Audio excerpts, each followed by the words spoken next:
আসসালামু আলাইকুম।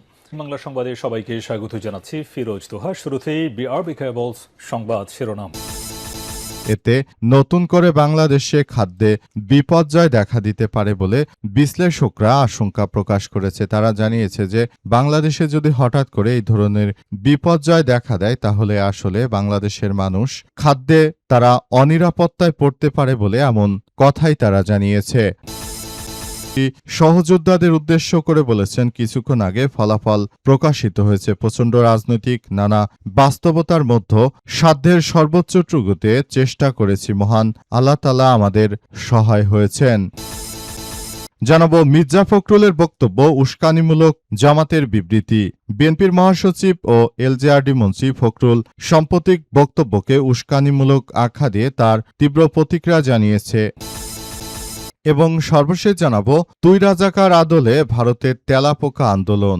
ভারতের সামাজিক যোগাযোগ মাধ্যমে তেলাপোকা জনতা পার্টি বা নরেন্দ্র মোদীর জনতা পার্টিকে ঘিরে শুরু হওয়া নতুন সড়ক অবরোধ। আড়াইহাজারে মাটি কাটার দ্বন্দ্বে বিএনপি নেতা খুন। নারায়ণগঞ্জের আড়াইহাজারে ভেকুদে অবৈধভাবে মাটি কাটা নিয়ে দ্বন্দ্বে ওসমান গনি ৪০ নামের এক বিএনপির নেতাকে হত্যা করা হয়েছে। জানা গেছে বিএনপির এক পক্ষ সেখানে অবৈধভাবে মাটি কাটছিল এবং আরেক পক্ষ সেখানে বাধা দেওয়ার চেষ্টা করেছিল এলাকাবাসী। এবং বিএনপির এই নেতাগুলো মূলত বাংলাদেশটাকে আবারও ধ্বংসস্তূপে পরিণত করার জন্য ষড়যন্ত্র শুরু করেছে। তাদের হাত থেকে বাংলার মানুষ মুক্তি চায়। বাংলাদেশের প্রতিটি আপামর জনগণ চায় যে বিএনপির এই সন্ত্রাসী কার্যক্রমগুলো থেকে সবাই যেন মুক্ত হতে পারে। বর্তমান সময় বিএনপি যে ধরনের সন্ত্রাসী কার্যক্রম চালিয়ে যাচ্ছে সেটা বাংলাদেশের ইতিহাসে সব থেকে দুঃখজনক ঘটনা। তারা যে ধরনের সন্ত্রাসী কার্যক্রম চালাচ্ছে এটা আসলে কোনোভাবেই গ্রহণযোগ্য হতে পারে না। সারা দেশ জুড়ে আবারও ভয়াবহ বিপর্যয়কর পরিস্থিতির সৃষ্টি হবে বলে এমন আশা প্রকাশ করা হচ্ছে। সারা দেশ জুড়ে অন্যায়ভাবে খুন, রাহাজানি, চাঁদাবাজি, সন্ত্রাসী, নৈরাজ্যকর পরিস্থিতি এতটাই বৃদ্ধি পেয়েছে যে বিএনপির এই সব আচরণে সারা দেশের মানুষ ক্ষুব্ধ হয়ে যাচ্ছে। তারা বিএনপি শাসনামল ২০০১ থেকে ২০০৬ সাল পর্যন্ত দেখেছে। তখনও একই কায়দায় বাংলাদেশে তখন জেএমবির উত্থান হয়েছিল বলে এমন তথ্য সামনে এসেছে। এবারও ঠিক একই কায়দায় দেশ গোল্লায় যেতে শুরু করেছে। সারা দেশ জুড়ে যেভাবে নৈরাজ্যকর পরিস্থিতি চলছে এটা মেনে নেওয়া যায় না।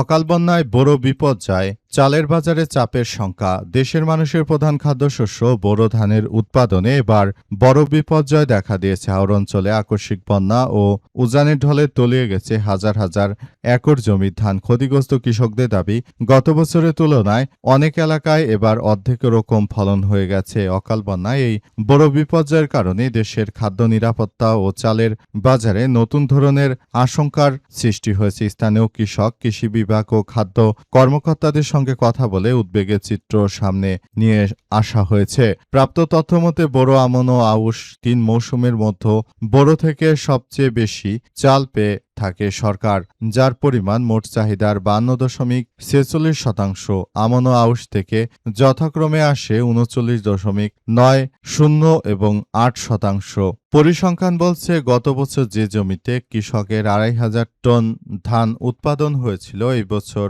বন্যার কারণে তা নেমে ৯০০ থেকে ১০০০ টনে নেমে এসেছে। ঘরে তোলায় সব ধানও মানসম্মত নয়। তাই আকস্মিক ক্ষতিতে স্থানীয় কৃষকরা বড় ধরনের অর্থনৈতিক সংকটের মুখে পড়েছে। আর বিএনপি সরকার ক্ষমতা আসার পরই সারা দেশে এমনিতে সংকট প্রতিবারই বৃদ্ধি পায়। স্বয়ং বিএনপির মহাসচিব মির্জা ফখরুল ইসলাম আলমগীর জানিয়েছেন, তিনি বলেন, বিএনপি যতবারই ক্ষমতায় আসে ততবারই কোনো না কোনো সংকট এসে থাকে। সুতরাং এটা বিএনপির হয়তো ভাগ্য হতে পারে। তাই নতুন করে বাংলাদেশে যদি হঠাৎ করে দেখেন যে চালের অভাব দেখা গেছে, সেটি আসলে বর্তমান সময়ে স্বাভাবিক ঘটনাও হতে পারে। সুপ্রিম কোর্টের আইনজীবী হলেন যুবশক্তির কেন্দ্রীয় সভাপতি তারিকুল।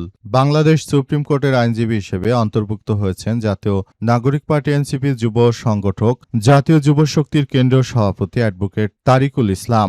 এই প্রসঙ্গে অ্যাডভোকেট তারিকুল ইসলাম এনসিপি ও যুবশক্তির সহযোদ্ধাদের উদ্দেশ্য করে বলেছেন, কিছুক্ষণ আগে ফলাফল প্রকাশিত হয়েছে। প্রচণ্ড রাজনৈতিক নানা বাস্তবতার মধ্যে সাধ্যের সবটুকু দিয়ে চেষ্টা করেছি। মহান আল্লাহ তাআলার অশেষ রহমত এবং আপনার আপনাদের দোয়া ভালোবাসায় এই অর্জন সম্ভব হয়েছে। এজন্য সবার প্রতি আন্তরিক কৃতজ্ঞতা। সামনের পথ চলাও আপনাদের দোয়া এবং সহযোগিতা কামনা করছি। যুবশক্তির সভাপতি ও এনসিপির জাতীয় নিরাপত্তা কাউন্সিলের সদস্য অ্যাডভোকেট তারিকুল ইসলাম কুমিল্লা সিটি কর্পোরেশন নির্বাচনে এনসিপির সমর্থিত প্রার্থী হিসেবে প্রতিদ্বন্দ্বিতা করবেন। তিনি জুলাই গণঅভ্যুত্থানে অনন্য কেন্দ্রীয় সমন্বয়ক ও সংগঠক, ঢাকা বিশ্ববিদ্যালয়ের আইন বিভাগ থেকে শিক্ষা জীবন সম্পন্ন করা তরিকুল 2018 সালে কোটা সংস্কার আন্দোলনে সক্রিয় অংশগ্রহণ করে 48 দিন কারাবরণ করেন। 2019 সালে ডাকসু নির্বাচন সহ পরবর্তী সময় শিক্ষার্থীদের অধিকার আদায়, আবরার ফাহাদ হত্যা বিচার এবং এনআরসি বিরোধী আন্দোলন সহ বিভিন্ন গণ আন্দোলনে তিনি সামনের সারিতে ভূমিকা পালন করেছেন। তার মধ্যে একজন নেতৃত্ব পেয়ে এনসিপি সত্যি গর্ববোধ করে, কারণ তাদের মতো নেতৃত্ব রয়েছে বলে এনসিপি এখন একটি আদর্শিক জায়গায় রয়েছে এবং এনসিপি মনে করে আগামীতে তারা হয়তো ভালো কোনো কিছু অর্জন করতে পারবে, তারা আগামীতে সুন্দরভাবে কার্যক্রম চালিয়ে যেতে পারবে বলে এমন তথ্য সামনে এসেছে। পুরো পরিস্থিতি এখন সবার জন্য আরো বড় ধরনের সমস্যার সৃষ্টি করতে পারে বলে এমন তথ্য সামনে এসেছে। বর্তমান পরিস্থিতিতে সবাইকে বলবো, এটি আমাদের সবার জন্য বড় ধরনের কার্যক্রমের সৃষ্টি করছে বলে এমন তথ্য সামনে এসেছে। মির্জা ফখরুলের বক্তব্য উস্কানিমূলক বলল জামাত ইসলাম। বাংলাদেশ জামাত ইসলামের পক্ষ থেকে মির্জা ফখরুলের বক্তব্য নিয়ে কথা বলা হয়েছে। সেখানে দেখা গেছে যে বিএনপির মহাসচিব মির্জা ফখরুল ইসলাম আলমগীর তিনি বাংলাদেশ জামাত ইসলাম নিয়ে বিভিন্ন উদ্ভট ও পাগলের প্রলাপ বকেছেন। তার এই ধরনের কর্মকাণ্ডে জামাত ইসলামের সেক্রেটারি জেনারেল অধ্যাপক মিয়া গোলাম পরোয়ারের পক্ষ থেকে বিবৃতি দিয়ে তাকে সতর্ক বার্তা দেওয়া হয়েছে। জানা গেছে বিএনপির মহাসচিব এবং এলজেআরডি মন্ত্রী তিনি যেভাবে অপকর্ম করেছেন এবং তিনি যেভাবে জামাত ইসলামকে নিয়ে বিভিন্ন মিথ্যা প্রোপাগান্ডা ছড়াচ্ছেন তার বিরুদ্ধে তাই কঠোর বার্তা দিয়েছে বাংলাদেশ জামাত ইসলাম। জামাত ইসলামের পক্ষ থেকে এসব বিষয়গুলো নিয়ে খুবই গুরুত্ব দেওয়া হচ্ছে বলে এমন তথ্য সামনে এসেছে। বাংলাদেশ জামাত ইসলাম সবসময় জনগণের পাশে থাকে এবং তারা একটি স্বাধীনচেতা রাজনৈতিক দল। তারা আগামীর একটি সুন্দর ভবিষ্যৎ বিনির্মাণে বদ্ধপরিকর বলে এমন তথ্য জানানো হয়েছে। জামাত ইসলাম সবসময় দেশটাকে সুন্দরভাবে গড়ে তোলার মধ্য দিয়ে তারা কার্যক্রম চালিয়ে থাকে।